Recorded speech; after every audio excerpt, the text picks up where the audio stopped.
Hello दोस्तों, नमस्कार।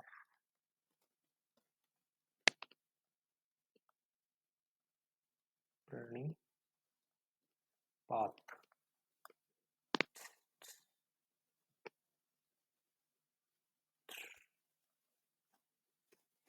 चलो, ये है वायुमंडल। आज पढ़ेंगे हम वायुमंडल वगैरह के बारे में। और इससे पहले के अगर नहीं देखे हैं चैप्टर तो फिर पार्ट इससे पहले के जो है उसमें जाकर देख सकते हैं। प्लेलिस्ट होगी ट्रैक 50 के नाम पे, 50 डेज आरओ और एआरओ। ठीक है। वायुमंडल का संगठन।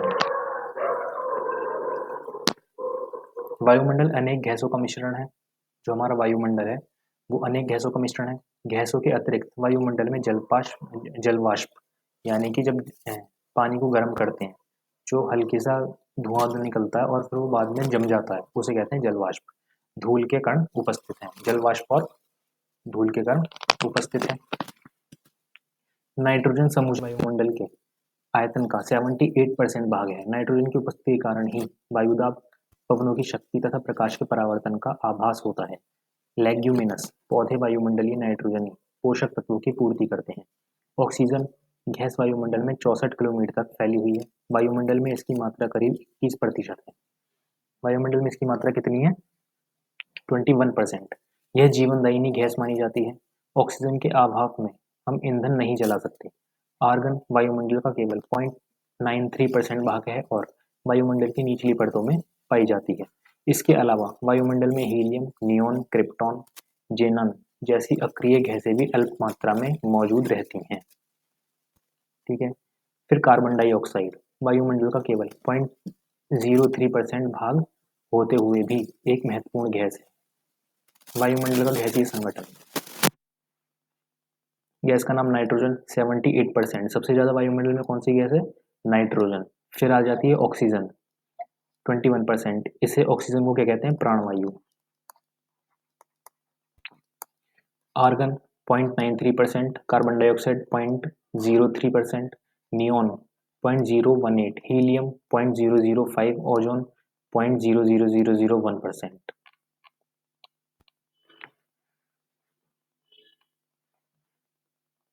ओजोन वायुमंडल में बहुत कम मात्रा में पाई जाती है किंतु सूर्य की पराबैंगनी किरणों को अवशोषित करने के कारण महत्वपूर्ण है। जितनी कम है उतनी ज्यादा इंपॉर्टेंस है इसकी, इंपॉर्टेंट है। ठीक है। पृथ्वी की सतह से 25 से 50 किलोमीटर की ऊंचाई के बीच ओजोन पाई जाती है। 25 से 50 किलोमीटर की ऊंचाई के बीच ओजोन परत पाई जाती है। ये क्या काम करती है? सूर्य की जो पराबैंगनी किरणें हैं उसको अवशोषित कर लेती है। जब हम कहते हैं कि पर्यावरण बचाना है तो ये और ज्यादा कम हो रही है, इसी को बचाना है जिससे कि पराबैंगनी किरणें हम तक ना पहुंच सके। सुपरसोनिक जेट विमानों से निकली हुई नाइट्रोजन ऑक्साइड और एयर कंडीशनर, रेफ्रिजरेटर आदि से निसृत क्लोरोफ्लोरोकार्बन ओजोन परत को काफी क्षति पहुंचा रही है। वायुमंडल की संरचना। क्षोभ मंडल। क्षोभ मंडल या वायुमंडल की सबसे निचली परत है जिसकी ऊंचाई विषुवत रेखा पर 18 किलोमीटर तथा ध्रुवों पर 8 किलोमीटर है। इस परत में ऊंचाई के साथ साथ तापमान घटता है। प्रत्येक 165 मीटर पर 1 डिग्री सेल्सियस तापमान की कमी हो जाती है जिससे सामान्य ताप ह्रास दर कहते हैं, नॉर्मल लेपेस रेट ऑफ टेम्परेचर। जो टेम्परेचर का कमी हो जाती है 1%। कितने पे? 165 मीटर अगर तुम ऊपर जाओगे तो 1 डिग्री सेल्सियस कम हो जाएगा। ऋतु तथा मौसम संबंधी सभी घटनाएं जैसे बादल, आंधी, वर्षा इसी मंडल में होती है। क्षोभ सीमा के निकट चलने वाली अत्यधिक तीव्र गति के पवनों को जेट पवन कहा जाता है। क्या कहा जाता है? जेट पवन। क्षोभ सीमा, यहाँ पर तापमान स्थिर होने के कारण इसे क्षोभ सीमा कहते हैं। इसकी मोटाई 1.5 किलोमीटर है। इस सीमा पर वायु का तापमान भूमध्य रेखा पर -80 डिग्री सेल्सियस तथा ध्रुवों पर -45 डिग्री सेल्सियस होता है। वायुमंडल का 97% भाग 29 किलोमीटर की ऊंचाई तक पाया जाता है। 97% भाग कहाँ तक? 29 किलोमीटर तक। ठीक। फिर आ जाता है समताप मंडल। यह परत 50 किलोमीटर तक विस्तृत है। इसके निचले भाग में 20 किलोमीटर की ऊंचाई तक तापमान में कोई परिवर्तन नहीं होता, जिस कारण इसे समताप मंडल कहते हैं। सामान्यतः समताप मंडल में बादल नहीं पाए जाते, परंतु कभी कभी जलवाष्प उपलब्ध होने के कारण दुर्लभ बादल पाए जाते हैं, जिसे मदर ऑफ पर्ल कहते हैं। पर्ल क्या होता है? एक तरीके का हीरा होता है। हीरे की तरह के सफेद बादल पाए जाते हैं, थोड़े से चमकदार टाइप। इसके ऊपर 50 किलोमीटर की ऊंचाई तक तापमान में वृद्धि होती है, जिसका कारण वहां उपस्थित ओजोन गैस है, जो सूर्य की पराबैंगनी किरणों को अवशोषण करती है। इसलिए इसे पृथ्वी का सुरक्षा कवच कहते हैं। क्या कहते हैं? पृथ्वी का सुरक्षा कवच। ओजोन परत का क्षरण क्लोरोफ्लोरोकार्बन गैस से होता है, जो एयर कंडीशनर, रेफ्रिजरेटर से निकलती है, यानी कि फ्रिज जो हमारे घरों में पाया जाता है। क्लोरोफ्लोरोकार्बन। ओजोन परत जो होती है उसका वो खराब होती है एक तरीके से, उसको नुकसान पहुंचता है। किससे? CFC, chlorofluorocarbon. ये हर बार आता है लगभग। CFC गैस में उपस्थित सक्रिय क्लोरीन ओजोन परत का क्षरण करती है। इसमें कौन सी होती है? क्लोरीन जो होती है वो ओजोन परत के लिए नुकसानदायक होती है। ओजोन परत की मोटाई मापने में डबसन इकाई का प्रयोग होता है। जो ओजोन परत पाई जाती है उसका वो नापते भी होते होंगे, कितनी मोटी है, कितनी परत कम हो रही है, बढ़ रही है, तो उसके लिए डबसन इकाई का प्रयोग किया जाता है। इस परत में बादलों, धूल के कणों, संवहनीय धाराओं, बिजली की कड़क, जलवाष्प आदि कुछ नहीं पाया जाता है। यहाँ वायु क्षैतिज दिशा में चलती है। यह मंडल वायुयान चालकों के लिए उत्तम मंडल होता है, क्योंकि यह मौसमी हलचलों से मुक्त होता है। समताप मंडल की बाह्य सीमा को समताप सीमा कहते हैं। जो समताप मंडल है उसकी जो बाह्य सीमा है उसे क्या कहते हैं हम? समताप मंडल। समताप मंडल के बाद आ जाता है मध्य मंडल। समताप सीमा के ऊपर मध्य मंडल, इसे हम कहते हैं मीसोस्फीयर, जिसका विस्तार 80 किलोमीटर की ऊंचाई तक होता है। कितना? 80 किलोमीटर की ऊंचाई तक। इस परत में ऊंचाई के साथ तापमान गिरने लगता है और 80 किलोमीटर की ऊंचाई पर -100 डिग्री सेल्सियस रह जाता है। मध्य मंडल की ऊपरी सीमा को मध्य मंडल सीमा कहते हैं। क्या कहते हैं? मध्य मंडल सीमा कहते हैं। फिर आ जाते हैं आयन मंडल। मध्य मंडल सीमा के ऊपर 80 से 600 किलोमीटर की ऊंचाई तक आयन मंडल कहते हैं। यहाँ उपस्थित कण विद्युत अवशेषित होते हैं, जिन्हें आयन कहते हैं। अतः इस परत का नाम आयन मंडल रखा गया है। आयन मंडल में 3 परतें DEF स्थित हैं, जो कि पृथ्वी से प्रेषित रेडियो तरंगों को परावर्तित करके पृथ्वी पर वापस भेज देती हैं। इससे रेडियो प्रसारण में सहायता मिलती है। संचार उपग्रह इसी स्तर में होते हैं। क्वेश्चन क्या आएगा? संचार उपग्रह कौन से स्तर पर होता है? जो रेडियो की तरंगे होती हैं वो कौन से उस पे होती हैं? मंडल पे। तो हम कहेंगे आयन मंडल। ध्रुवों पर लाल रंग की अरोरा की चमक इसी मंडल के कारण होती है। जो ध्रुव होते हैं उन पर जो लाल रंग का आता है, लाली सी छाई रहती है, वो उसे कहते हैं अरोरा। वो इसी की वजह होती है। लाल रंग की जो अरोरा होती है उसे उसकी चमक जो होती है वो आयन मंडल की वजह से होती है। ठीक है। उत्तरी प्रकाश ध्रुव तथा दक्षिणी प्रकाश ध्रुव होता है। ठीक है। बाह्य मंडल आता है इसके बाद। बाह्य मंडल आयन मंडल के ऊपर वायुमंडल की सबसे ऊपरी परत है। ये कौन सी है? सबसे ऊपरी परत। और सबसे निचली परत कौन सी है? जो समताप मंडल से पहले आती है। कौन सी? क्षोभ मंडल। यहाँ वायु काफी विरल होती है। यहाँ पृथ्वी की सतह से सबसे दूर है। यहाँ तापमान 5668 डिग्री सेल्सियस से भी अधिक पहुंच जाता है। कितना ये? 5668 डिग्री सेल्सियस। परंतु उष्णता का अनुभव नहीं होता है, क्योंकि यहाँ वायु काफी विरल होती है। यहाँ हाइड्रोजन H2 और हीलियम गैस की प्रधानता है।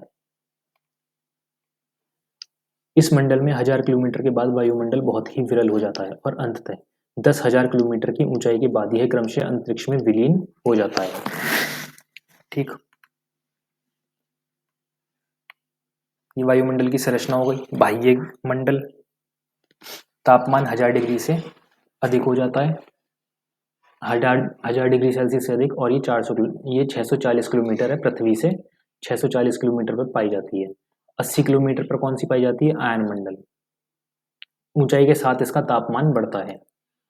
पृथ्वी में ऊपर जाने पर ऊंचाई का तापमान बढ़ता है और नीचे जाने पर तापमान कम हो जाता है।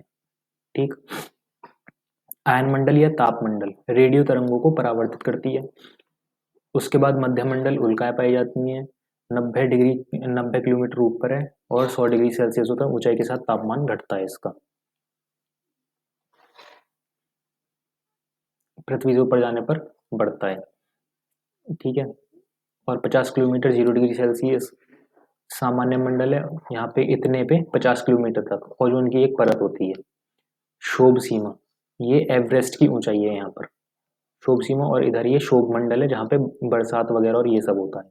ये 15 किलोमीटर तक होती है। 80 डिग्री सेल्सियस ऊंचाई के साथ तापमान घटता है।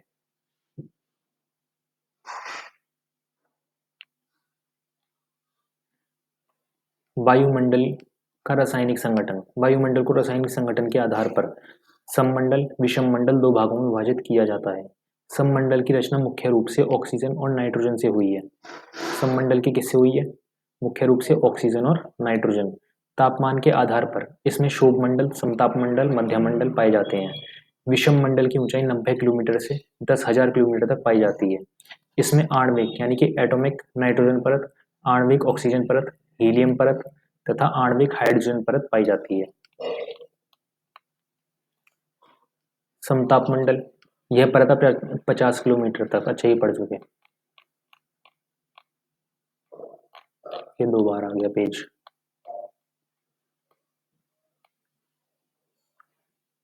ये भी देख चुके। यहाँ पर 100 degree Celsius, 0 degree Celsius, -45 degree Celsius ऊंचाई के साथ साथ तापमान घटता जाता है। यानी कि ऊपर से नीचे आने पर तापमान घटता जाता है और इसके ऊपर तापमान बढ़ता जाता है आयन मंडल के ऊपर।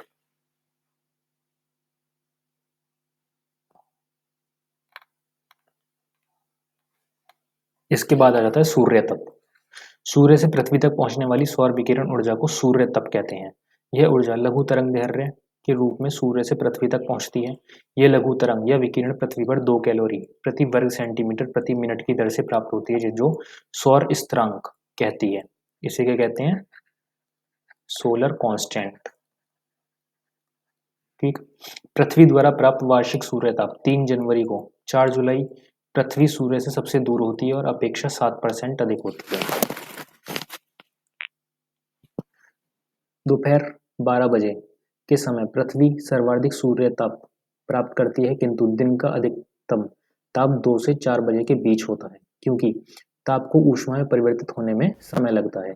पृथ्वी पर सूर्य तप की मात्रा और प्रति इकाई क्षेत्रफल उसकी प्राप्ति मुख्यतः 3 कारकों के द्वारा निर्धारित होती है। धरातल पर पड़ने वाली सूर्य किरणों का झुकाव, दिन की लंबाई व धूप की अवधि, वायुमंडल की पारगम्यता। समताप रेखाएं। समताप रेखा वह काल्पनिक रेखा है जो समान तापमान वाले स्थानों को मिलाती है। समताप रेखा पूर्व पश्चिम दिशा में अक्षांशों के लगभग समानांतर खींची जाती है। जल और स्थल पर तापमान की भिन्नता के कारण यह मुड़ जाती है। ठीक है। दक्षिणी गोलार्ध में जल भाग अधिक है, अतः दक्षिणी गोलार्ध में समताप रेखाओं में मोड़ बहुत कम होते हैं, जबकि उत्तरी गोलार्ध में स्थल अधिक है, अतः मोड़ अधिक होते हैं। किसमें? दक्षिणी गोलार्ध में जल का भाग ज्यादा है, इसलिए मोड़ वगैरह कम होते हैं। समताप रेखाओं में मोड़ बहुत कम होते हैं। उत्तरी में गोलार्ध में स्थल अधिक है, इसलिए अधिक मोड़ होते हैं समताप रेखा में। संसार के अधिकतम भागों में जनवरी और जुलाई के महीने में क्रमशः न्यूनतम व अधिकतम तापमान होता है, अतः इन्हीं दोनों महीनों के आधार पर वार्षिक तापांतर मापा जाता है। Quick digest. आइसोप्लेथ किसी मानचित्र पर अंकित वह काल्पनिक रेखा है जो एक समान अभिक्रिया को दर्शाने वाले बिंदुओं को जोड़ती है। आइसोहेलाइन समान लवणता के स्थानों को मिलाने वाली रेखा है। आइसोबार समान वायुदाब के स्थानों को मिलाने वाली रेखा है। आइसोथर्म समान तापमान के स्थानों को मिलाने वाली रेखा। आइसोबात, समान सागरीय एक गहराई के स्थानों को मिलाने वाली रेखा। आइसोहाइट, समान वर्षा वाले स्थानों को मिलाने वाली रेखा है। ठीक है, फिर आ जाता है तापमान।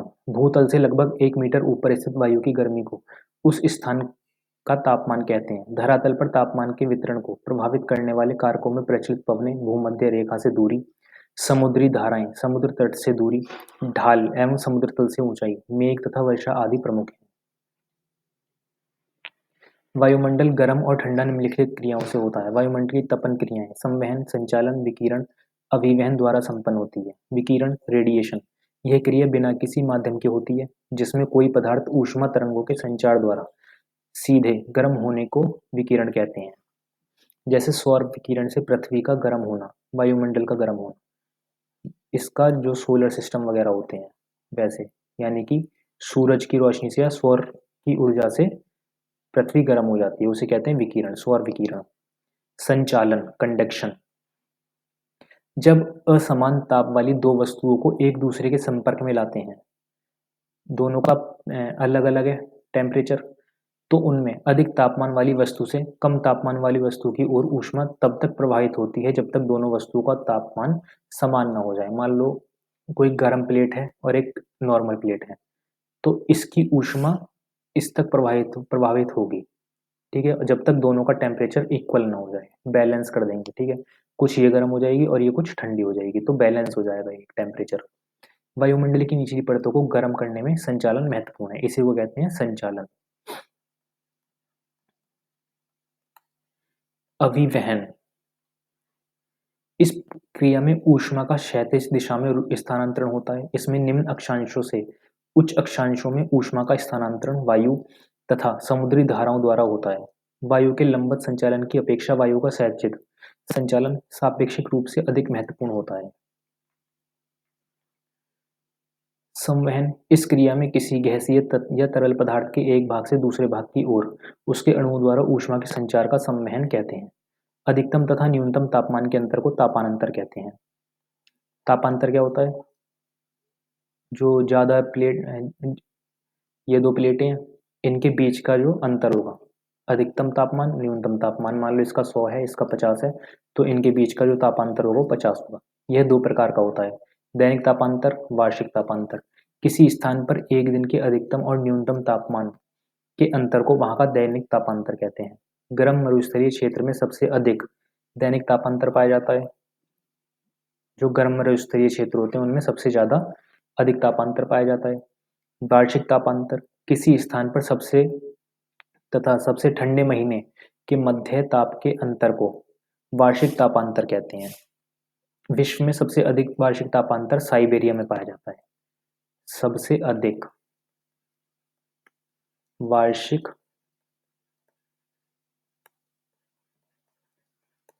तापांतर कहाँ पाया जाता है?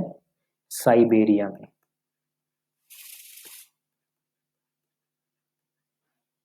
ठीक है, किसी भी स्थान विशेष के औसत तापक्रम तथा उसके अक्षांश के औसत तापक्रम के अंतर को तापीय विसंगति कहते हैं। उत्तरी गोलार्ध में दक्षिणी गोलार्ध की अपेक्षा अधिक तापीय विसंगति पाई जाती है, क्योंकि उत्तरी गोलार्ध में स्थल अधिक है।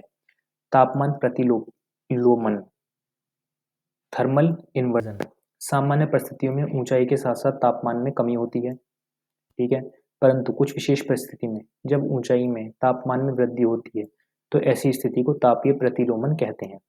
ध्रुवीय क्षेत्रों की यह सामान्य परिघटना है। तापमान प्रतिलोमन की स्थिति में धरातल के समीप ठंडी वायु तथा ऊपर की ओर गर्म वायु होती है। तापमान में विषमता के कारण अक्षांशीय वितरण, ऊंचाई, स्थल एवं जल का प्रभाव, समुद्री धाराएं और प्रचलित वायु, वायुमंडलीय दाब, पृथ्वी की एक निश्चित इकाई या क्षेत्रफल पर वायुमंडल की सभी परतों द्वारा पड़ने वाले दबाव को वायुमंडलीय दाब, एटमॉस्फेरिक प्रेशर कहते हैं। इसके लिए मिलीबार को इकाई के रूप में माना जाता है। इसके लिए क्या माना जाता है? मिलीबार। 1 मिलीबार 1 वर्ग सेंटीमीटर पर एक गर्म भार का बल है। वायुमंडलीय दाब को वायु दाब मापी बैरोमीटर से नापा जाता है। वायुमंडल का जो प्रेशर होता है उसको किससे नापते हैं? वायु दाब मापी। सागर तल का समान वायुदाब वाले क्षेत्रों को मिलाने वाली रेखा समदाब रेखा कहलाती है।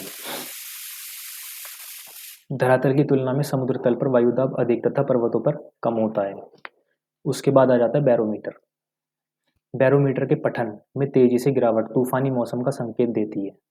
बैरोमीटर के पठन में तेजी से गिरावट तूफानी मौसम का संकेत देती है। बैरोमीटर के पठन का पहले गिरना फिर धीरे धीरे बढ़ना वर्षा की स्थिति का घोतक है। बैरोमीटर में पठन का लगातार बढ़ना प्रति चक्रवात और साफ मौसम का संकेत है। वायुदाब पेटियां। संपूर्ण पृथ्वी पर निम्नलिखित वायुदाब पेटियों का निर्धारण किया गया है। भूमध्य रेखीय निम्नदाब पेटी। भूमध्य रेखीय निम्नदाब पेटी भूमध्य रेखा से 5 डिग्री नॉर्थ में और 5 डिग्री साउथ के मध्य स्थित एक तापजनित पेटी है, यानी कि थर्मल बेल्ट है। कहाँ पे? 5 डिग्री नॉर्थ और 5 डिग्री साउथ के बीच में, जहाँ वर्ष भर तापमान ऊंचा रहता है, क्योंकि यहाँ सूर्य की किरणें लंबवत पड़ती हैं। कैसी पड़ती हैं? ऐसे लंबवत।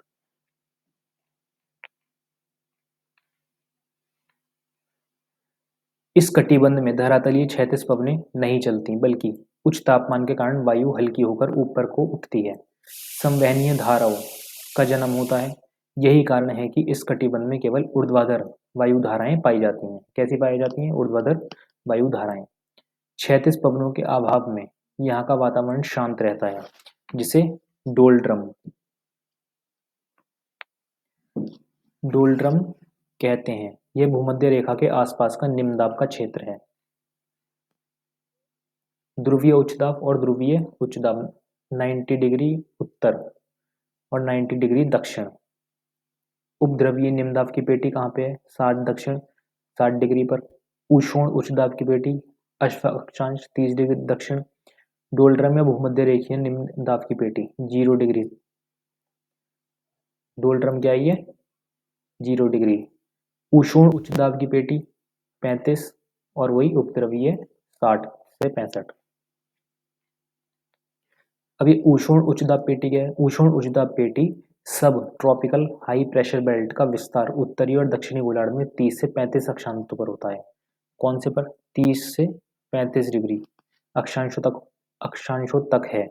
इस पेटी में भी वर्ष भर तापमान ऊंचा रहता है, फिर भी यहाँ उच्च वायुदाब पाया जाता है, जिसका कारण पृथ्वी की घूर्णन गति है। पृथ्वी जो घूमती है उस वजह से यहाँ पर उच्च वायुदाब पाया जाता है। भूमध्य रेखा से उठी हुई पवनें इस पेटी से नीचे उतरती हैं। इसी प्रकार उपद्रवीय क्षेत्रों से पवनें इस पेटी में नीचे उतरती हैं।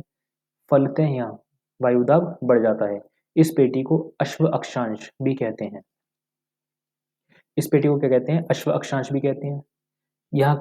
यहाँ का वायुमंडल भी प्राय शांत है। विश्व के सभी उष्ण मरुस्थल इस पेटी में महाद्वीपों के पश्चिम में पाए जाते हैं। कहाँ पे पाए जाते हैं? पश्चिम में। उपध्रुवीय निम्न वायुदाब पेटी। उपध्रुवीय निम्न वायुदाब पेटी का विस्तार दोनों गोलार्धों में 60 डिग्री से 65 डिग्री अक्षांशों तक होता है। यहाँ तापमान कम होने के बावजूद भी दाब निम्न है, क्योंकि पृथ्वी की घूर्णन गति के कारण यहाँ से वायु बाहर की ओर फैलकर स्थानांतरित हो जाती है, जिससे वायुदाब कम हो जाती है। अतः वायुदाब कम हो जाती है। ठीक है। ध्रुवीय उच्च वायुदाब पेटी। ध्रुवीय उच्च वायुदाब पेटी पोलर हाई प्रेशर बेल्ट में अत्यधिक निम्न तापमान के कारण वायुमंडल की ठंडी व भारी हवाएं सतह पर उतरती रहती हैं। परिणाम स्वरूप यहाँ उच्च वायुदाब क्षेत्र का निर्माण होता है। ठीक। फिर पवनें क्षैतिज दिशा में उच्च दाब से निम्न दाब की ओर चलने वाली वायु पवन कहलाती है। पृथ्वी की घूर्णन गति के कारण पवनें अपनी मूल दिशा से विक्षेपित डिफ्लेक्ट हो जाती हैं। इस विक्षेपक बल को सर्वप्रथम कैरियोलिस विद्वान ने देखा था। इसीलिए इसे कैरोलिस बल कहते हैं। कैरोलिस बल क्यों कहते हैं?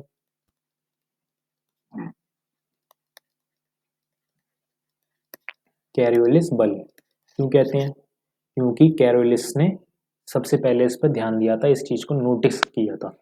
विक्षेप बल को सबसे पहले किसने नोटिस किया? कैरोलिस ने, इसलिए इसको क्या कहते हैं? कैरोलिस बल। पृथ्वी अपने अक्ष पर घूर्णन कर रही है और उसका धरातल समतल नहीं है, अतः पवन कई कारणों के प्रभावाधीन अपनी दिशा में परिवर्तन करती हुई चलती है। ये कारण है कैरोलिस प्रभाव और घर्षण। घर्षण क्या होता है? दो कागज लो, दोनों को ऐसे करके रगड़ दो तो उससे जो फ्रिक्शन पैदा होगा उसे कहते हैं घर्षण। कैरोलिस बल के प्रभावाधीन उत्तरी गोलार्ध में पवनें दाईं ओर और दक्षिणी गोलार्ध में अपने बाईं ओर मुड़ जाती हैं। इस विक्षेपक को फेरल ने सिद्ध किया था, अतः से फेरल का नियम भी कहते हैं। फेरल्स लॉ क्या होता है? कैरोलिस बल के प्रभावाधीन उत्तरी गोलार्ध में पवनें दाईं ओर, उत्तर में दाईं ओर, दक्षिण में बाईं ओर मुड़ जाती हैं। इसे कहते हैं फेरल्स लॉ। इसे 22 बेल्ट नियम द्वारा भी समझा जा सकता है। इस नियम के अनुसार यदि कोई व्यक्ति उत्तरी गोलार्ध में पवन की ओर पीठ करके खड़ा हो तो उच्च दाब उसके दाईं ओर तथा निम्न दाब उसके बाईं ओर होगा। उच्च दाब किस ओर होगा? दाईं ओर, और निम्न दाब उसके बाईं ओर। दक्षिणी गोलार्ध में स्थिति इसके ठीक विपरीत होगी। उत्तरी गोलार्ध में अगर ये खड़ा है तो उच्च दाब इसके दाईं ओर और निम्न दाब बाईं ओर, और दक्षिणी गोलार्ध में खड़ा है पीठ करके तो उच्च दाब इसके बाईं ओर और निम्न दाब इसके दाईं ओर। फिर पवनों का वर्गीकरण। पवनों को स्थायी, अस्थायी और स्थानीय पवनों में बांटा जाता है। भूमंडलीय स्थायी पवनें पृथ्वी के विस्तृत क्षेत्र पर एक ही दिशा में वर्ष भर चलने वाली पवनों को स्थायी पवनें कहते हैं। इन्हें प्रचलित स्थायी, सनातनी, ग्रही या भूमंडलीय पवनें भी कहते हैं। स्थायी पवनें निम्न प्रकार की होती हैं। पहली, व्यापारिक पवनें 30 डिग्री अक्षांशों के निकट स्थित उपोष्ण अश्व अक्षांश उच्च दाब पेटियों से निम्न अक्षांशों भूमध्य रेखीय निम्न दाब पेटी तक स्थायी रूप से चलने वाली पवनें व्यापारिक पवनें हैं। ठीक है। वाणिज्यिक पवन की दिशा उत्तरी गोलार्ध में उत्तरी पूर्व से दक्षिण पश्चिम तथा दक्षिणी गोलार्ध में दक्षिण पूर्व से उत्तरी पश्चिम होती है। विषुवत रेखा के नजदीक दोनों वाणिज्य पवनें आपस में टकराती हैं और संवहन धाराएं ऊपर उठती हैं, जिससे कपासी बर्फीले मेघ से मूसलाधार वर्षा होती है। पछुआ पवनें क्या होती हैं? पछुआ हवा कहते हैं, चल रही है। दोनों गोलार्ध में उष्ण उच्च वायुदाब कटिबंधों से उपध्रुवीय निम्न वायुदाब कटिबंधों की ओर चलने वाली स्थायी हवा को इनकी पश्चिमी दिशा के कारण पछुआ पवन कहा जाता है। इनका सर्वोत्तम विकास 40 डिग्री से 65 डिग्री दक्षिण अक्षांशों के मध्य हुआ है, जिसे स्थानीय नाम 40 डिग्री के पास गजरती चालीसा, गजरती चालीसा, चालीसा 40 और 50 डिग्री के पास प्रचंड 50, 60 डिग्री के पास चीखती साटा के नाम से जानते हैं। क्या क्या नाम से जानते हैं? इनका सर्वोत्तम विकास 40 से 65 होता है। कितना? 40 डिग्री से 65 डिग्री। तो 40 को गजरती चालीसा और 50 को प्रचंड 50 और 60 को चीखती साटा के नाम से जानते हैं। ध्रुवीय पवनें ध्रुवीय उच्च वायुदाब की पेटियों से उपध्रुवीय निम्न वायुदाब की पेटियों की ओर प्रवाहित पवन को ध्रुवीय पवन के नाम से जाना जाता है। ठीक है। उत्तरी गोलार्ध में इसकी दिशा उत्तर पूर्व से दक्षिण पश्चिम की ओर तथा दक्षिणी गोलार्ध में दक्षिण पूर्व से उत्तर पश्चिम की ओर है। उपध्रुवीय निम्न वायुदाब कटिबंध में जब पछुआ पवनें इन ध्रुवीय पवनों से टकराती हैं तो ध्रुवीय वाताग्रोह का निर्माण होता है, जिसके सहारे शीतोष्ण कटिबंधीय चक्रवातों की उत्पत्ति होती है। ठीक। समसामयिक पवनें या अस्थायी पवनें मौसम और समय परिवर्तन के साथ जिन पवनों की दिशा में परिवर्तन हो जाता है उन्हें समयायिक पवनें कहते हैं। उदाहरणार्थ मानसूनी पवन, अन्य स्थल समीर, समुद्री समीर। मानसून पवनें मानसून की उत्पत्ति कर्क तथा मकर रेखाओं के निकट होती है। मानसून शब्द का तात्पर्य है हवाओं के रुख का बदलना। मानसून का प्रभाव दक्षिणी पूर्वी एशिया में विशेष रूप से देखने को मिलता है। यद्यपि ऑस्ट्रेलिया एवं अफ्रीका में भी मानसून पवनें चलती हैं, परंतु एशियाई मानसून की तरह प्रभाव नहीं डालती। मानसूनी पवनें ग्रीष्म ऋतु में समुद्र स्थल की ओर और शीत ऋतु में स्थल से समुद्र की ओर चलती हैं, अर्थात उच्च दाब से निम्न दाब की ओर चलती हैं। ठीक है। उच्च दाब से निम्न दाब की ओर चलती हैं। ग्रीष्मकालीन मानसून पवनें समुद्र से स्थल की ओर चलती हैं और विस्तृत क्षेत्र पर वर्षा होती है, वर्षा करती है। शीतकालीन मानसून पवनें स्थल से समुद्र की ओर चलती हैं तथा वर्षा नहीं करती। शीतकालीन कैसी होती हैं? समुद्र से स्थल से समुद्र, स्थल से समुद्र की ओर चलती हैं। ये वर्षा नहीं करती, क्यों? स्थल में स्थल से क्या सोखेंगी? कुछ भी नहीं सोखती, इसलिए समुद्र की ओर जाती हैं। और जो ग्रीष्मकालीन पवनें होती हैं वो किधर से चलती हैं? समुद्र से। तो कुछ पानी ले जाती हैं, वो बादलों में छोड़ती हैं और वो स्थल पर वर्षा करती हैं वाष्प के रूप में। हवा चलती है तो थोड़ी थोड़ी फव्वारा टाइप भी होता है, जिस वजह से बादलों में इकट्ठा होता जाता है और ये वर्षा कर देता है। शीतकालीन मानसून से तमिलनाडु के तटीय क्षेत्रों में वर्षा होती है।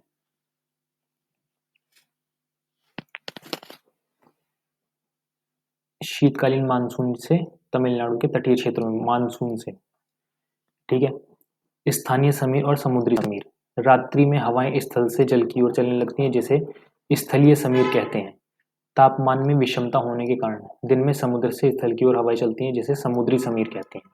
स्थलीय समीर, रात्रि में हवाएं स्थल से जल की ओर चलती हैं, तो स्थलीय समीर, ठीक। और समुद्री समीर जो समुद्र से स्थल की ओर चलती हैं। स्थानीय पवनें, किसी स्थान विशेष में प्रचलित हवाओं के विपरीत स्वभाव में चलने वाली विशेष प्रकार की हवाओं को स्थानीय हवाएं, लोकल विंड्स कहा जाता है। स्थानीय हवाओं का संबंध क्षोभ मंडल की निचली परतों तक ही सीमित रहता है। प्रमुख स्थानीय हवाएं निम्नलिखित हैं।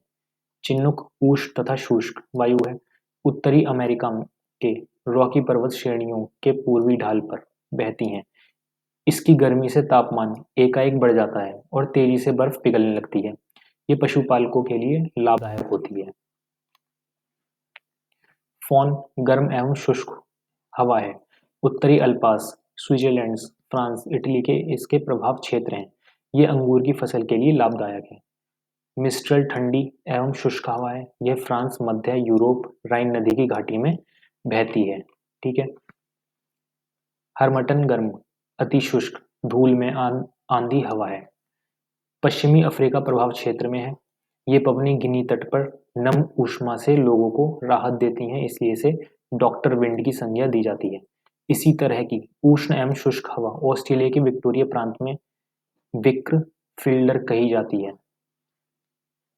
क्या कही जाती है ऑस्ट्रेलिया में? विक्र फील्डर।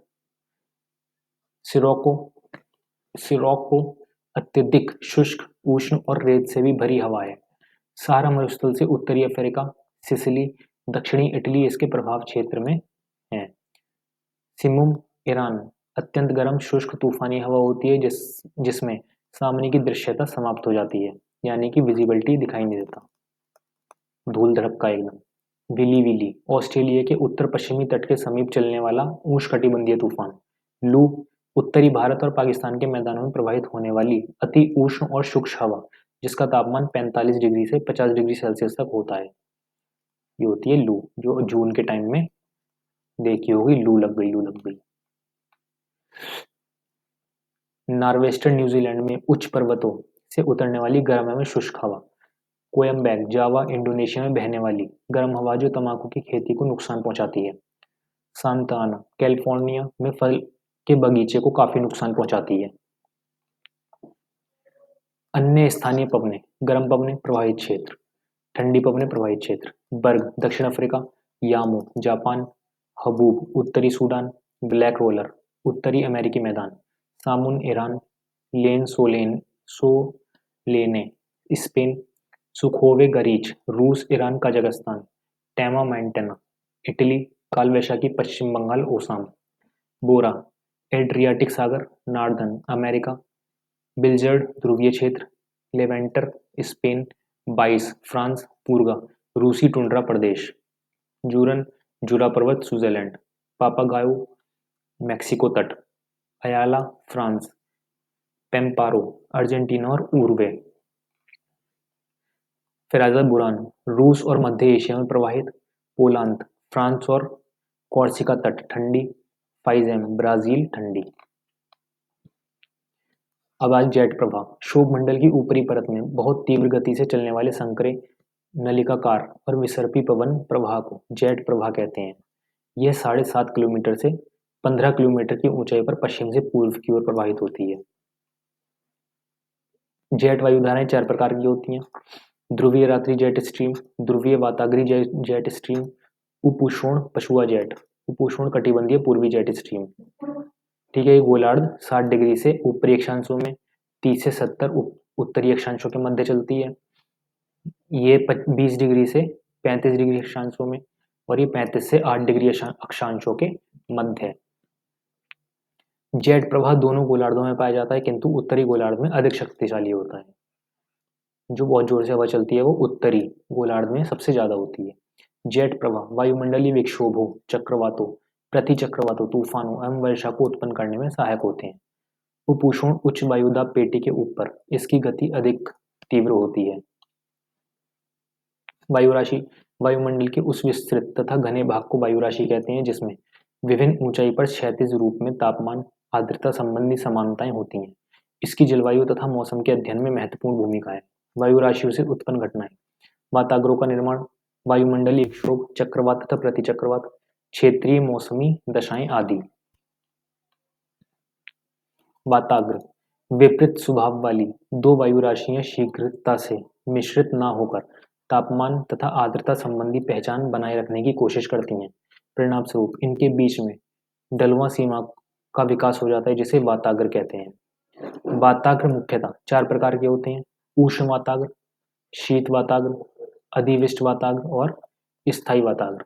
जब गर्म वायु आक्रामक होने के कारण ठंडी तथा भारी वायु के ऊपर चढ़ जाती है तो उसे उष्ण वाताग्र, तथा जब ठंडी तथा भारी वायु उष्ण तथा हल्की वायु राशि के विरुद्ध आक्रामक बढ़ती है तो उसे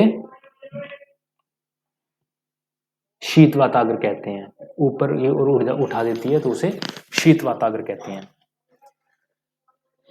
जब शीत वाताग्र तीव्र गति से चलकर उष्ण वाताग्र से मिल जाता है तथा गर्म वायु का नीचे से संपर्क समाप्त हो जाता है, गर्म वायु नीचे संपर्क समाप्त हो जाता है तो अधिविष्ट वाताग्र का निर्माण होता है। जब दो विपरीत वायु राशियां एक वाताग्र से इस रूप में अलग होती हैं कि वे एक दूसरे के समानांतर हो जाती हैं तथा वायु का ऊपर उठना नहीं हो पाता तो स्थायी वाताग्र हो जाता है। चक्रवात चक्रवात निम्न वायुदाब के केंद्र होते हैं जिनके चारों तरफ केंद्राभिमुखी समवायुदाब रेखाएं विस्तृत होती हैं। केंद्र से बाहर की ओर वायुदाब बढ़ता जाता है। फलतः परिधि से केंद्र की ओर हवाएं चलने लगती हैं, जिनकी दिशा उत्तरी गोलार्ध में घड़ी की सुइयों के विपरीत तथा दक्षिणी गोलार्ध में अनुकूल होता है। इनका आकार मुख्यतः अंडाकार व वी अक्षर के समान होता है। टी मापक द्वारा चक्रवातों की शक्ति का मापन किया जाता है। चक्रवात की उत्पत्ति दो भिन्न तापमान वाली वायु राशियों के मिलने से होती है। चक्रवात दो प्रकार के होते हैं: शीतोष्ण कटिबंधीय चक्रवात। शीतोष्ण कटिबंधीय चक्रवात 35 डिग्री से 65 डिग्री अक्षांशों के मध्य दोनों गोलार्धों में पाए जाते हैं, जहाँ ये पछुआ पवनों के प्रभाव में पश्चिम से पूर्व दिशा में चलते हैं एवं मध्य अक्षांशों के मौसम को बड़े पैमाने पर प्रभावित करते हैं। ठीक है, इनके चलने के मार्ग को झंझापथ कहते हैं। क्या कहते हैं? Storm track. इसकी गति 32 से 48 किलोमीटर प्रति घंटा तक होती है। ये गोलाकार, अंडाकार या वी आकार के होते हैं, जिनके कारण लो, गर्त और ट्रफ कहते हैं। इनकी उत्पत्ति वाताग्र पर आधारित होती है। इस चक्रवात का प्रभाव क्षेत्र अधिक विस्तृत होता है। वर्षा लंबे समय तक कम मात्रा में धीरे धीरे होती है। उष्णकटिबंधीय चक्रवात। कर्क रेखा में मकर रेखाओं के मध्य उत्पन्न चक्रवातों को उष्णकटिबंधीय चक्रवात कहते हैं। शीतोष्ण चक्रवातों के विपरीत इनमें समरूपता नहीं होती है। इनका विकास केवल गर्म सागरों के ऊपर होता है, परंतु भूमध्य रेखा पर ये नहीं पाए जाते। उष्णकटिबंधीय चक्रवातों में विभिन्न वाताग्र नहीं होते हैं। ये पूर्व से पश्चिम दिशा में अग्रसर होते हैं, जबकि शीतोष्ण चक्रवात पश्चिम से पूर्व दिशा में अग्रसर होते हैं। टॉर्नेडो कीप के आकार का सबसे भयंकर चक्रवात है, जिसकी उत्पत्ति मुख्य रूप से यूएसए में होती है तथा ऑस्ट्रेलिया में भी गौण रूप से उत्पन्न होते हैं। इनमें हवाएं 800 किलोमीटर प्रति घंटा की गति से चलती हैं। ये स्थल भाग पर आते हैं। फिर जल स्तंभ वाटर स्पॉन। सागर तल पर उत्पन्न टॉर्नेडो को जलवाष्प कहा जाता है। इसमें वर्षा कम समय तक अधिक मात्रा में एवं कम विस्तृत क्षेत्रों में तड़ित झंझा के साथ होती है। उष्णकटिबंधीय चक्रवातों के विभिन्न नाम। दक्षिण चीन सागर टाइफून, हिंद महासागर चक्रवात, Australia willy, USA tornado, Caribbean द्वीप समूह हैरिकेन। दक्षिणी चीन सागर टाइफून, हिंद महासागर में चक्रवात, Australia willy, USA tornado, Caribbean द्वीप समूह हरिकेन।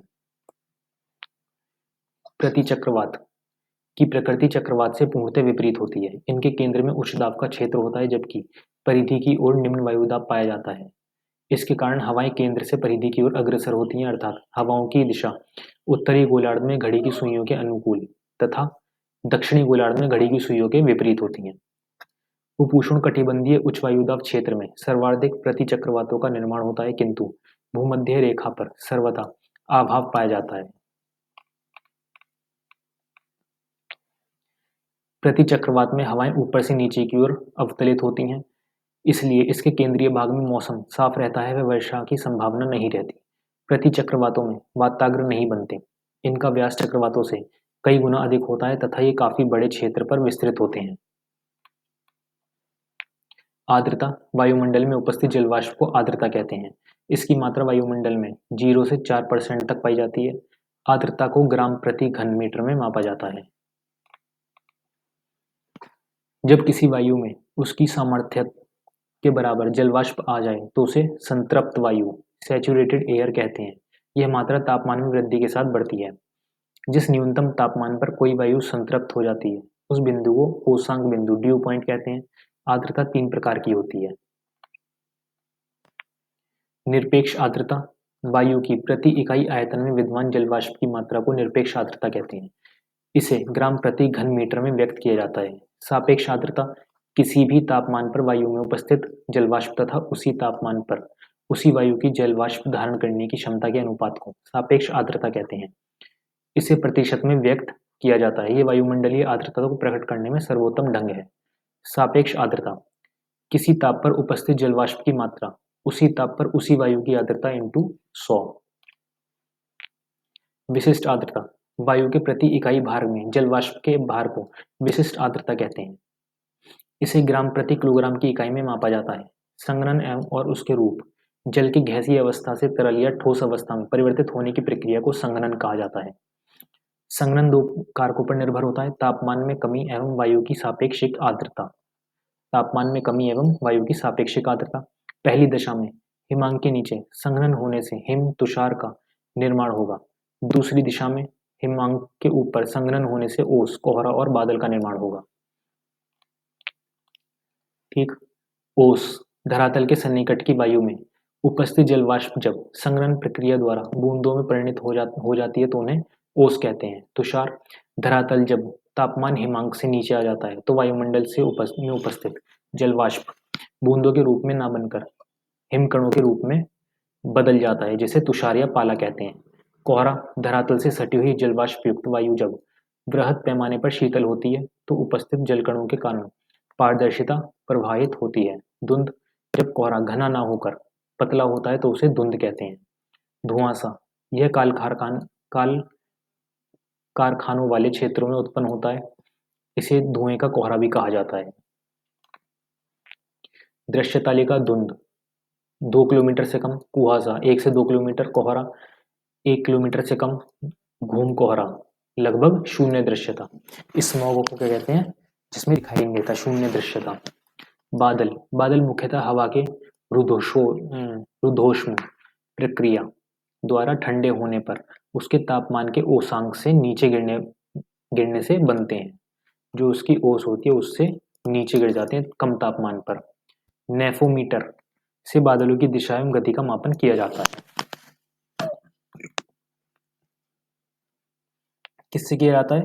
नेफोमीटर किस लिए होता है? बादल की गति की दिशा। बादलों का वर्गीकरण। ऊंचे मेघ प्राय 6000 मीटर से अधिक ऊंचाई पर बनने वाले मेघों में पक्षाब कपासी तथा पक्षाब स्तरीय मेघ हैं। पक्षाब मेघ सर्वाधिक ऊंचाई पर मिलते हैं, जिनका निर्माण छोटे छोटे हिमकणों से होता है। कहाँ मिलते हैं? सबसे ऊंचाई पर। ये मेघ चक्रवात के आगमन का सूचक होते हैं।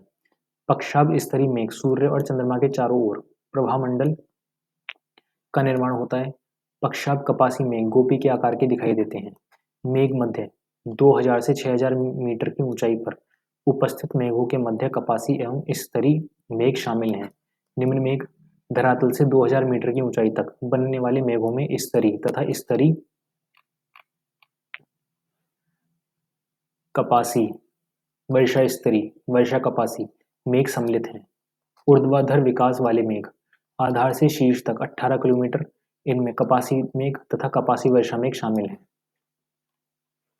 फिर आ जाता है बादल क्विक डाइजेस्ट में। तड़ित झंझा तीव्र स्थानीय तूफान या झंझावत है जो विशाल तथा सघन कपासी वर्षीले मेघों से उत्पन्न होते हैं। मेघों को गर्जना एवं बिजली का चमकना इसकी प्रमुख विशेषता होती है। किसी भी समय पृथ्वी का आधा भाग बादलों से आच्छादित रहता है, लेकिन उसके 3% भाग पर ही वर्षा होती है। बादल सौर विकिरण का अवशोषण और परावर्तन दोनों करते हैं। बादल पार्थिव विकिरण का अवशोषण कर ग्रीन हाउस प्रभाव की भूमिका निभाते हैं। साथ ही वे अपने तापमान के अनुसार ऊष्मा का निरंतर उत्सर्जन भी करते हैं। अत्यधिक वर्षा वाले मेघ कपासी मेघ, मोती की माला वाले मेघ पक्षाभ मेघ, रेशेदार दिखाई देने वाला मेघ पक्षाभ मेघ, भूमध्य रेखीय प्रदेश में दिखने वाला मेघ कपासी मेघ। फिर आ जाते हैं वर्षा। जब जलवाष्प की बूंदें जल के रूप में पृथ्वी पर गिरती हैं तो उसे वर्षा कहते हैं। वायु के ठंडा होने की विधियों के अनुसार वर्षा 3 प्रकार की होती है। संवहनीय वर्षा धरातल के गर्म होने के कारण वायु गर्म होकर ऊपर उठती है, जिससे संवहनीय धाराओं का निर्माण होता है। ऊपर उठकर वायु संघनित होकर कपासी वर्षा मेघ बनाती है, जिससे मूसलाधार वर्षा होती है। संवहनीय संवहनीय वर्षा महाद्वीपों के आंतरिक भागों में अधिक होती है। भूमध्य रेखीय प्रदेश में संवहनीय वर्षा प्रतिदिन 2 से 4 बजे तक होती है। फिर आ जाती है पर्वतीय वर्षा। जब जलवाष्प युक्त गर्म वायु पर्वत या पठार के ढाल पर ऊपर चढ़ती है तो ठंडी ठंडी हो जाती है और उसमें उपस्थित जलवाष्प का संघनन होता है। इससे पर्वतीय वर्षा होती है। किससे होती है पर्वतीय वर्षा?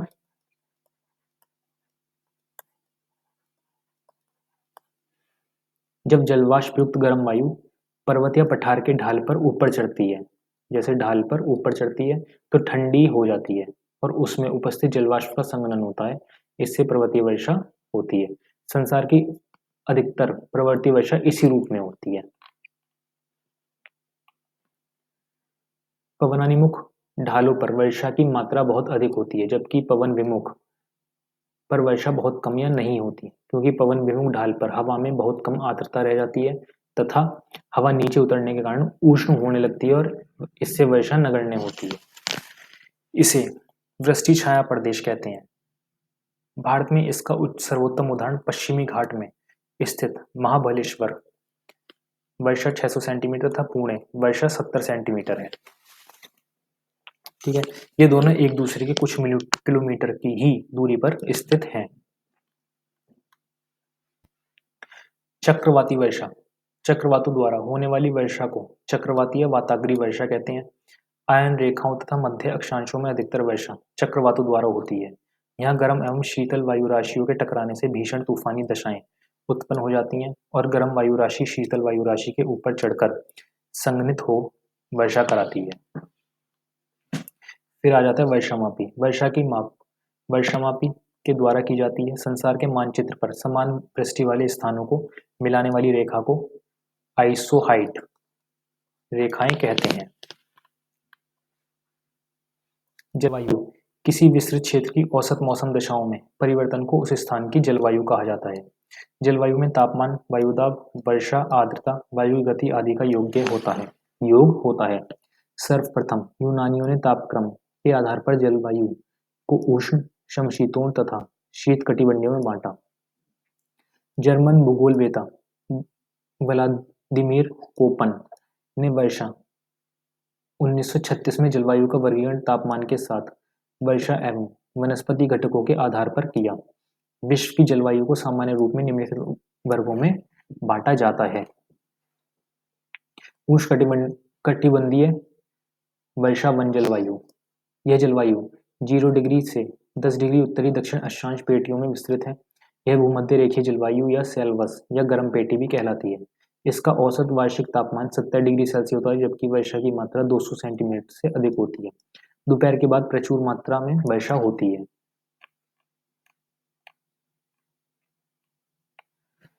यह वर्षा मूसलाधार एवं संवहनीय प्रकार की होती है। इस जलवायु में जैव विविधता वाले उष्णकटिबंधीय सदाबहार वन पाए जाते हैं, जैसे मुहुगनी, चंदन, रबड़, एबोनी, सिनकोना इत्यादि। यह जलवायु अमेज़न बेसिन, कांगो बेसिन, गिनी तट, पूर्वी द्वीप समूह, फिलीपींस में पाई जाती है। ठीक। मानसूनी प्रदेश विस्तार भूमध्य रेखा के दोनों ओर 10 डिग्री से 30 डिग्री अक्षांशों के मध्य। इस क्षेत्र की मुख्य विशेषता मानसूनी हवाएं अधिकतर वर्षा गर्मियों में होती हैं। यह वनस्पति पतझड़ प्रकृति की साल और सैगोन मिलती है। इसका विस्तार क्षेत्र Bharat, Pakistan, Bangladesh, Thailand, Cambodia, Africa का पूर्वी तटीय भाग, अमेरिका का दक्षिणी पूर्वी तट तथा ऑस्ट्रेलिया के उत्तरी भाग में है। उष्णकटिबंधीय सवाना जलवायु इसका विस्तार भूमध्य रेखा के दोनों ओर 10 डिग्री से 30 डिग्री सेल्सियस अक्षांश तक पाया जाता है। तापमान 20 डिग्री से 30 डिग्री, वर्षा 25 सेंटीमीटर से 100 सेंटीमीटर। इस जलवायु की विशेषता बड़े बड़े घास के मैदान हैं। इन्हें अफ्रीका में सवाना कहते हैं। विस्तार क्षेत्र दक्षिणी अफ्रीका में वेनेजुएला, कोलंबिया, गुआना, ब्राजील और पैराग्वे। उष्णकटिबंधीय व उपोष्ण रेगिस्तानी जलवायु इसका विस्तार 15 डिग्री सेल्सियस से 30 डिग्री अक्षांशों के बीच दोनों गोलार्धों में है। तापमान 30 डिग्री सेल्सियस से 40 डिग्री सेल्सियस, वर्षा 25 सेंटीमीटर तक। कटीली झाड़ियां, बाबुल, कैक्टस, बबूल कैक्टस वनस्पतियां पाई जाती हैं। विस्तार क्षेत्र एशिया के थार, सिंध, अरब प्रायद्वीप, अफ्रीका के सहारा, कालाहारी, अमेरिका एवं ऑस्ट्रेलिया के मरुस्थलीय भाग। सर्वाधिक विस्तार अफ्रीका एवं दक्षिण पश्चिम एशिया में पाया जाता है। पेरू चिली में स्थित आटाकामा मरुस्थल विश्व का सर्वाधिक शुष्क उष्णकटिबंधीय मरुस्थल है। कौन है? आटाकामा और मरुस्थल। ये जो है मरुस्थल कहाँ पे पाया जाता है? पेरू चिली में। ये विश्व का सबसे शुष्क उष्णकटिबंधीय मरुस्थल है। भारत में मौसम संबंधी सेवा 1875 ईस्वी में आरंभ की गई। इसका मुख्यालय पुणे में है। मध्य अक्षांशीय रेगिस्तानी जलवायु इसका विस्तार 35 डिग्री से 50 डिग्री उत्तरी दक्षिणी अक्षांश के मध्य है। गर्म रेगिस्तानों के विपरीत इनमें सर्दियां बड़ी ठंडी होती हैं। ये महाद्वीपों के आंतरिक भागों में मिलती हैं। तारिम, गोबी, तुर्कस्तान, केंद्रीय ईरान आदि ऐसे ही रेगिस्तान हैं। दक्षिणी गोलार्ध में केवल पेंटागोनिया, अर्जेंटीना इस प्रकार का रेगिस्तान है। उष्णकटिबंधीय और उपोष्ण स्टेपीज जलवायु ये क्षेत्र खाद्यान्न की दृष्टि से श्रेष्ठ होते हैं। ये उष्णकटिबंधीय व उष्ण रेगिस्तानों के ध्रुवीयोन्मुख क्षेत्र पोलवर्ड मार्जिन्स में स्थित होते हैं। इनमें घास एवं शाक वनस्पति की प्रचुरता रहती है। फिर आ जाते हैं भूमध्य सागरीय जलवायु। विस्तार 30 डिग्री से 45 डिग्री दोनों गोलार्धों के बीच महाद्वीपों के पश्चिमी तटों पर मिलता है। ग्रीष्मकाल सूखा 25 डिग्री सेल्सियस, शीतकाल आर्द्र 10 डिग्री सेल्सियस रहता है। जाड़े की ऋतु में पछुआ पवनों द्वारा होने वाली वर्षा इसकी प्रमुख विशेषता है। यहाँ पर अंगूर व नींबू प्रजातीय फल सिट्रस फैमिली बड़े पैमाने पर उगाए जाते हैं।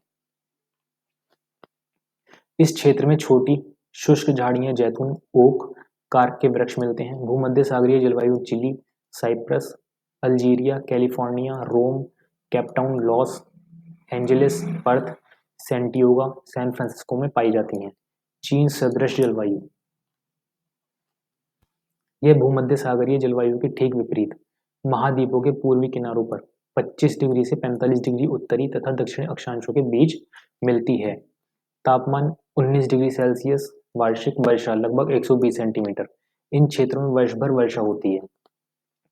पश्चिमी यूरोपियन सदृश जलवायु यह जलवायु 45 डिग्री से 65 डिग्री दोनों गोलार्धों के बीच महाद्वीपों के पश्चिम की ओर मिलती है।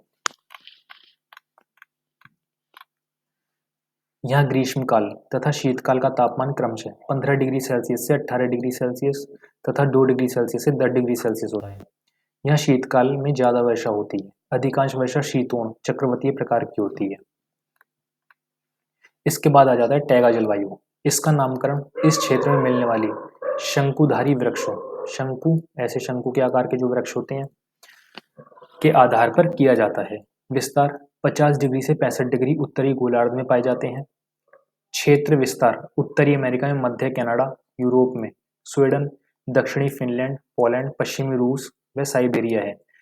यहाँ ग्रीष्म ऋतु छोटी व ठंडी होती है, लगभग 10 डिग्री सेल्सियस, तथा शरद ऋतु लंबी एवं बहुत शीतयुक्त होती है, 0 डिग्री सेल्सियस से नीचे तापमान।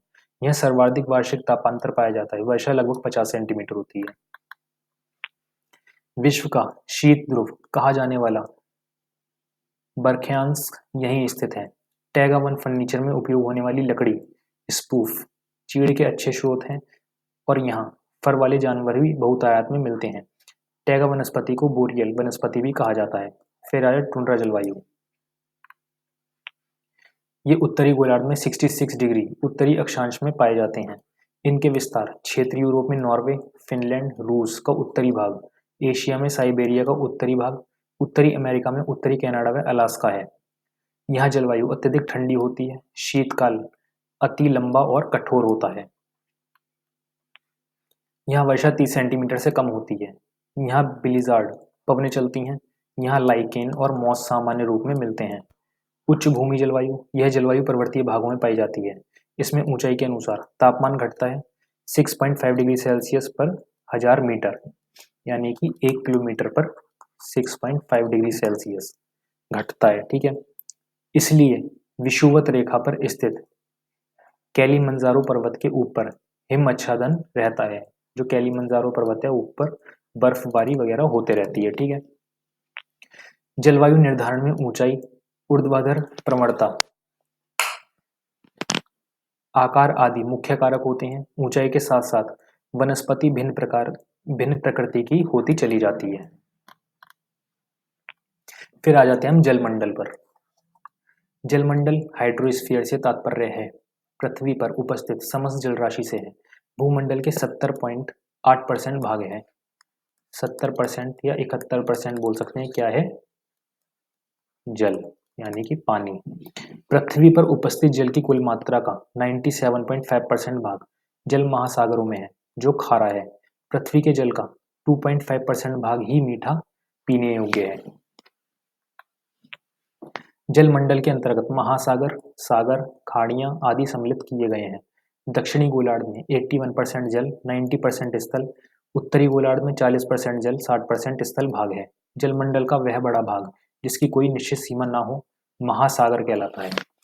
सबसे बड़ा महासागर प्रशांत महासागर है। समुद्र जलमंडल का वह बड़ा भाग जो 3 तरफ से जल से घिरा हो और एक और महासागर से मिला हो समुद्र कहलाता है। खाड़ी इसके दोनों किनारे स्थल से घिरे होते हैं। एक और टापुओं का समूह होता है और दूसरी ओर मुहाना समुद्र से मिला होता है। खाड़ी समुद्र का स्थलीय भाग में प्रवेश कर जाने पर जो जल का क्षेत्र बनाता है उसे खाड़ी कहते हैं। आकार में अंतर के कारण अटलांटिक महासागर में वार्षिक तापांतर प्रशांत महासागर की अपेक्षा अधिक होता है। महासागरीय नितल के उच्चावाच। सामान्यतः महासागरीय नितल को 4 मुख्य वर्गों में विभक्त किया गया है। महाद्वीपीय मग्न तट, महासागरों के कुल क्षेत्रफल का लगभग 8.6% भाग इन्हीं से घिरा है। इसकी औसत गहराई 150 से 200 मीटर होती है। जहाँ पर तट से लगे उच्च पर्वतीय भाग होते हैं वहाँ मग्न तट संकरे होते हैं, जैसे उत्तरी अमेरिका का पश्चिमी तट। यह तट मनुष्य के लिए अत्यंत उपयोगी है। ये तट बालू और बजरी के विशाल भंडार के स्रोत हैं। विश्व के कुल खनिज तेल तथा गैस के उत्पादन का 20% भाग महाद्वीपीय मग्न तट से प्राप्त होता है।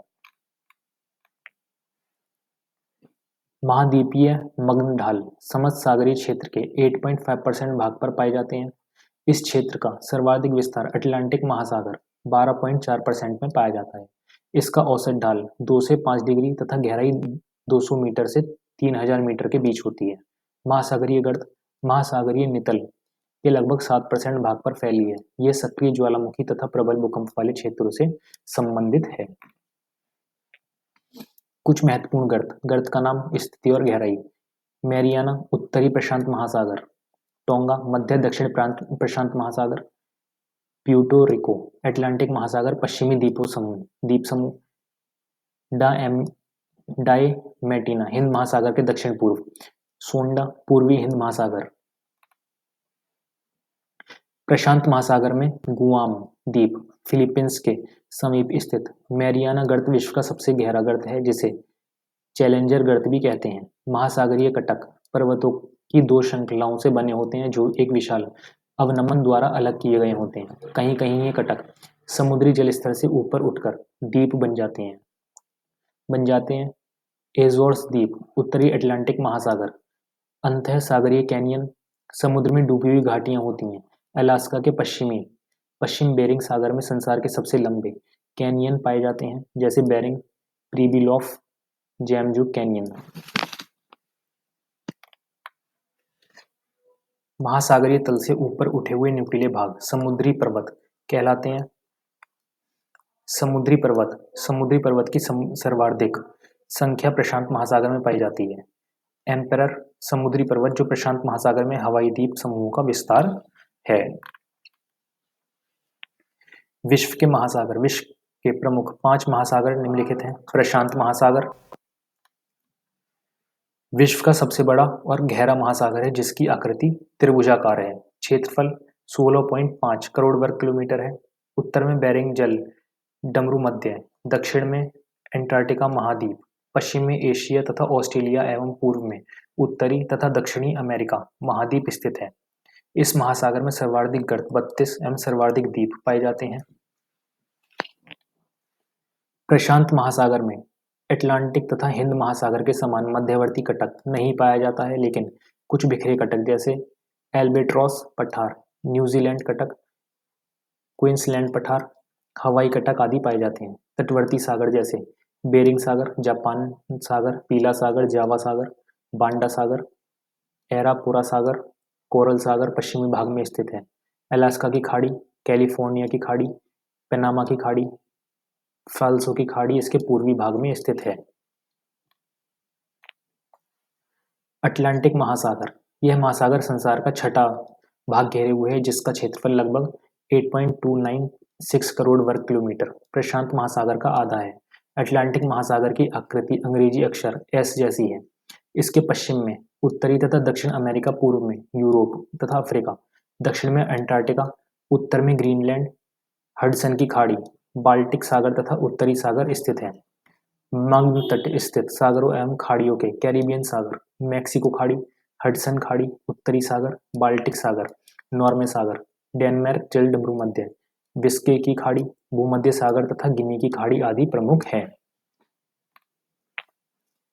मग्न तट स्थित द्वीपों में ब्रिटिश द्वीप, Dogger bank, Newfoundland, ground bank, Iceland, Bermuda, Saint Helena, Trinidad, Falkland, Georgia, Shortland, Sandwich, Canary, Cape Verde प्रमुख हैं। मध्य अटलांटिक कटक अटलांटिक महासागर की मुख्य विशेषता है। आइसलैंड एवं अटलांटिक महासागर के बीच यह विविल थॉम्सन कटक कहलाती है। ग्रीनलैंड एवं आइसलैंड के बीच टेलीग्राफिक पठार के नाम प्रसिद्ध हैं। भूमध्य रेखा के निकट रोमांश गर्त मध्य अटलांटिक कटक को 2 वर्गों में बांटता है। इसका उत्तरी भाग डॉल्फिन श्रेणी, दक्षिणी भाग का नाम चैलेंजर श्रेणी है। अटलांटिक महासागर में सेंट हेलेना, गुआ, बोवेट द्वीप, ज्वालामुखी द्वीप है। प्रमुख गर्त प्यूर्टो रिको गर्त, रोमांश गर्त, दक्षिणी सैंडविच गर्त, केप वर्ड गर्त है। प्रमुख द्रोणियां गयाना, एंग्लो कैप वर्ड द्रोणी, कैप उगलहास, लेब्राडोर, ब्राजील, स्पेनिश और कैनारी है। हिंद महासागर इसका क्षेत्रफल 7.34 करोड़ वर्ग किलोमीटर, औसत गहराई 3880 मीटर है। यह एक और प्रशांत महासागर दूसरी ओर अटलांटिक महासागर से मिला है। उत्तर में दक्षिण एशिया, दक्षिण में अंटार्कटिका महाद्वीप, पूर्व में ऑस्ट्रेलिया महाद्वीप तथा पश्चिम में अफ्रीका महाद्वीप स्थित है। इस महासागर में गर्तों का अभाव है। केवल जावा के दक्षिण में सूंडा गर्त तथा डायमेटिना गर्त पाया जाता है। हिंद महासागर का सबसे बड़ा द्वीप मेडागास्कर है। अन्य द्वीप अंडमान निकोबार द्वीप, मॉरिशस द्वीप, श्रीलंका द्वीप, जानजीबार द्वीप आदि। लक्षद्वीप व मालदीव प्रवाल द्वीपों के उदाहरण हैं। लक्षद्वीप और मालदीव प्रवाल द्वीपों के उदाहरण हैं। ज्वालामुखी द्वीपों में मॉरिशस, रियूनियन द्वीप महत्वपूर्ण है। अन्य द्वीपों में लाका द्वीप, Maldives, Chagos, New Amsterdam, Saint Paul, Kerguelen, Seychelles, Prince Edward, Crozet, Diego Garcia आदि प्रमुख हैं। आर्कटिक महासागर यह सबसे छोटा महासागर है। इसका अधिकांश भाग बर्फ जमी रहती है। इसको छिपता हुआ महासागर भी कहा जाता है। बीफोर्ट, लाप्टेफ, कारा, श्वेत सागर आदि इसके सीमांत सागर हैं। यह सबसे कम गहरा महासागर है। विश्व का सबसे चौड़ा महासागर ये मग्न तट इसी महासागर में है। फारो कटक और स्पिट्स बर्जन इसके महत्वपूर्ण कटक हैं। एंटार्कटिक महासागर यह महासागर एंटार्क्टिका महाद्वीप के चारों तरफ फैला हुआ है। भूगोल वेदताओं के अनुसार यह स्वतंत्र महासागर न होकर अटलांटिक महासागर, प्रशांत महासागर, हिंद महासागर का दक्षिणी विस्तार मात्र है। क्विक डाइजेस्ट क्षेत्रफल की दृष्टि से महासागर घटता क्रम: प्रशांत महासागर, अटलांटिक महासागर, हिंद महासागर, एंटार्क्टिका महासागर, आर्कटिक महासागर। गहराई की दृष्टि से गर्त घटता क्रम: मैरियाना गर्त, प्रशांत महासागर, प्यूर्टो रिको गर्त, अटलांटिक, डायमेंटिना, हिंद महासागर।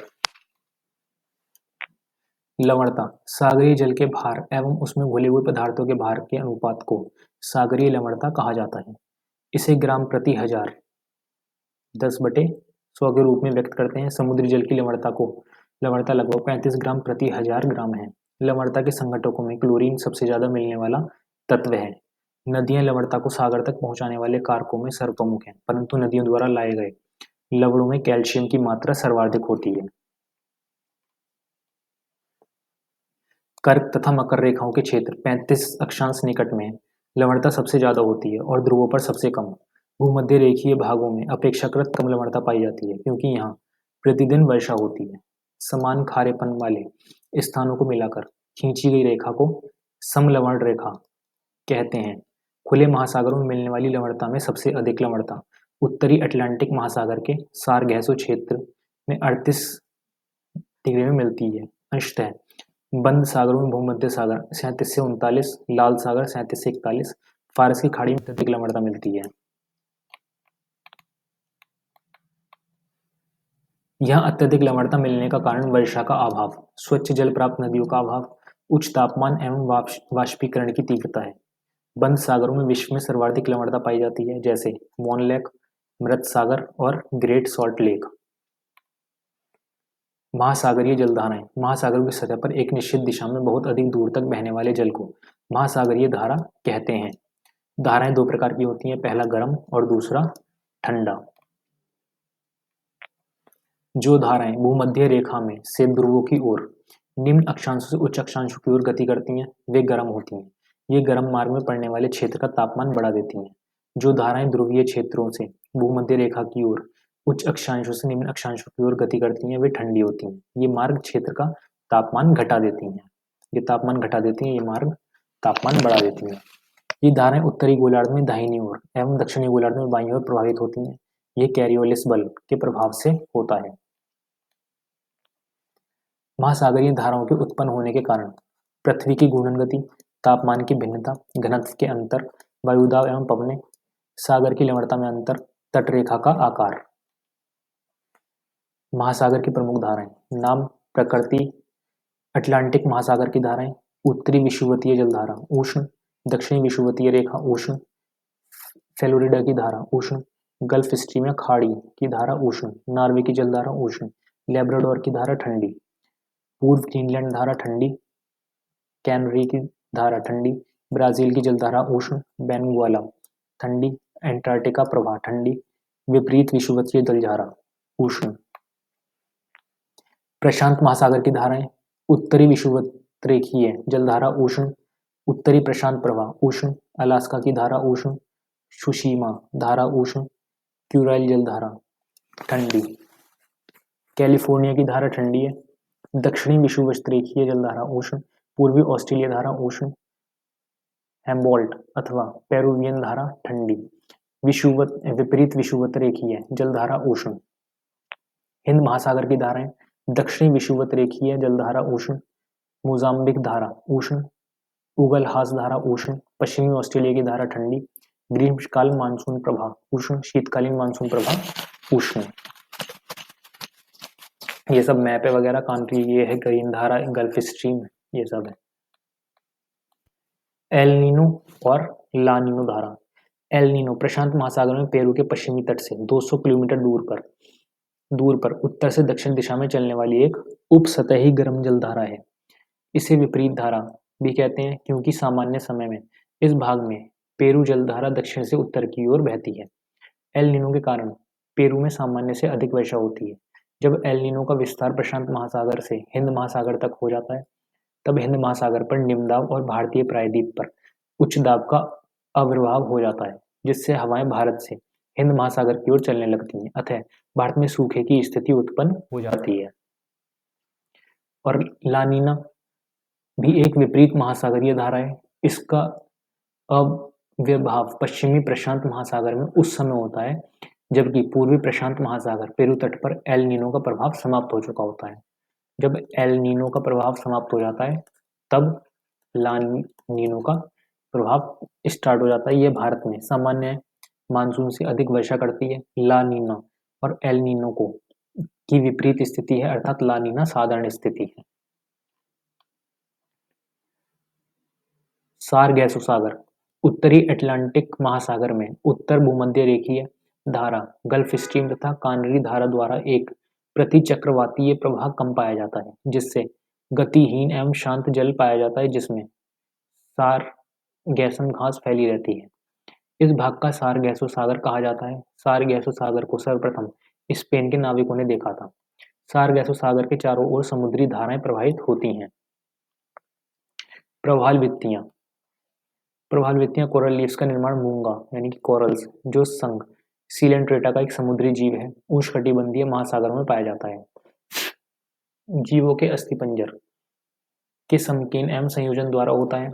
प्रवाल के विकास के लिए 20 से 25 डिग्री सेल्सियस तापक्रम, सूर्य की किरणों के प्रवेश तक, समुद्री गहराई 200 मीटर, अवसाद मुक्त जल, सामान्य समुद्री लवणता 26 से 27%, अंतःसागरीय चबूतरों की उपस्थिति एवं मानवीय आर्थिक क्रियाकलापों से विमुक्त क्षेत्रों की आवश्यकता होती है। ठीक, फिर प्रवाल भित्ति के आकार क्या है, वो प्रकार तटीय प्रवाल भित्ति, अवरोधक प्रवाल भित्ति और वलयाकार प्रवाल भित्ति। तटीय प्रवाल भित्ति क्या होती है, महाद्वीपीय द्वीपों के किनारे निर्मित होने वाली प्रवाल भित्ति जो किनारों पर निर्मित हो जाती है। दक्षिणी फ्लोरिडा में, मलेशिया, भारत के मन्नार की खाड़ियों, अंडमान निकोबार। अवरोधक प्रवाल भित्ति समुद्री तट तथा द्वीप से कुछ हटकर इनकी स्थिति इसकी प्रमुख विशेषता है। इसका विकास तट के समानांतर होता है। विश्व की सबसे बड़ी प्रवाल भित्ति ऑस्ट्रेलिया के उत्तरी पूर्व तट पर स्थित ग्रेट बैरियर रीफ है, जो अवरोधक प्रवाल भित्ति का उदाहरण है। इसकी लंबाई 1900 किलोमीटर व चौड़ाई 160 किलोमीटर है। वलयाकार प्रवाल भित्ति या एटॉल ऐसी प्रवाल भित्ति जो किसी द्वीपीय जलमग्न पठार के चारों ओर अंडाकार रूप में पाई जाती है, प्रवाल वलय के रूप में जानी जाती है। प्रवाल विरंजन क्या होता है, ब्लीचिंग। कोरल ब्लीचिंग सागरीय जल के तापमान में वृद्धि होने के साथ ही जल के प्रदूषित होने से प्रकाश संश्लेषण में बाधा पड़ती है और हरे रंग के शैवाल सफेद हो जाते हैं, जिससे वे प्रकाश संश्लेषण नहीं कर पाते तथा मरने लगते हैं। इसे ही प्रवाल विरंजन की संज्ञा दी जाती है। इससे सर्वाधिक प्रभावित महासागर हिंद महासागर है। ठीक है, इसके बाद विश्व के महाद्वीप कल पढ़ेंगे। तब तक के लिए धन्यवाद और शेयर करें अपने दोस्तों के साथ।